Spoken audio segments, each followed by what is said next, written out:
Nilinaw ni Attorney Gilbert Andres, kinatawan ng War on Drugs Victims sa International Criminal Court o ICC, ang mga mahahalagang detalye tungkol sa operasyon at legal na proseso ng ICC kaugnay ng investigasyon sa Pilipinas. Binigyang diin ito na ang pag-apply ng prosecutor para sa isang arrest warrant ay isang selyado at sikretong proseso. Layunin ng pagiging confidential nito na matiyak na magiging epektibo ang pagpapatupad ng aresto at hindi ito matutunugan o matakasan ng subject. Ang pahayag na ito ay kasunod ng mga bali-balitang mayroon na umanong warrant of arrest laban kay Senator Bongo. Ang gusto po ng ICC, epektibo po ang pagpapatupad ng isang arrest warrant ng ICC.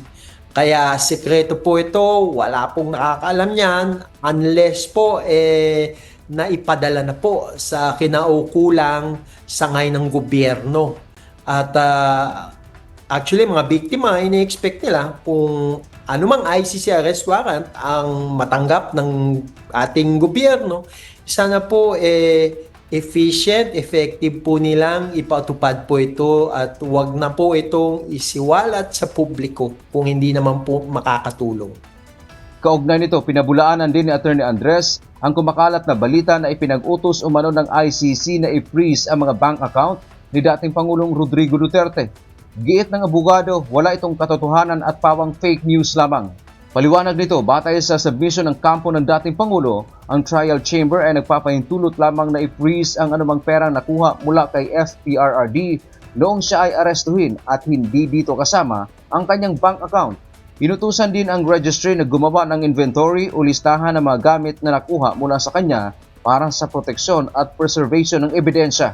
Sa filing po ng defense noong June 26, 2026, na public redacted version sa paragraph 3 po, the trial chamber granted the prosecution's request to freeze any money that had been seized and further ordered the registry to provide an inventory of the items obtained from Mr. Duterte upon his arrest. So ito po yung presumably yung maning dala po actually ni Mr. Duterte. Hindi po ito freeze order sa anumang pong bank accounts po ni Mr. Duterte. Mali po yan.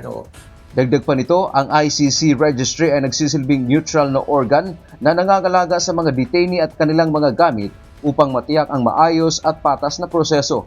Muli ring nagpaalala sa publiko na huwag mag-speculate sa magiging desisyon ng chamber at manatiling nakabase lamang sa mga opisyal na filing ng korte para sa wastong impormasyon.